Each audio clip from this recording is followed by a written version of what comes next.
anisan'ny zavatra tena mavain'ny kristianina maro eo amin'ny fiainana ity. Manokana fotoana ho an'ny Tompo sy mamaky baiboly ary mivavaka ny ankamorontsika. Tsy diso akory izany tena ilaina izany ary tena ataovy mihitsy. Fa amin'ny ankapobeny, kely fotsiny ny fotoana anaovantsika fiankohofana.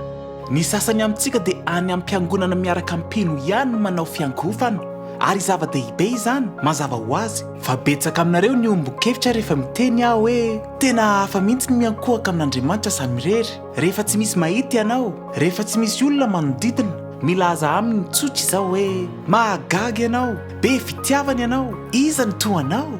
Tena tsara be raha misy hira fiderana fa azo atao tsy misy muzika ihany koa.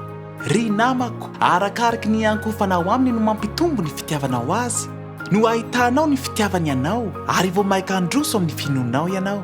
Ka aza adino ny miankohaka aminy, aza manokana 20 sekondra fotsiny ihany amin'ny fiankohofana aminy. Vahoaka isika hanatitra ny fanatim-piderana amin'ny alalan'i Jesosy ho an'Andriamanitra mandrakariva, dia ny vokatry ny molotra izay manaiky ny anarany.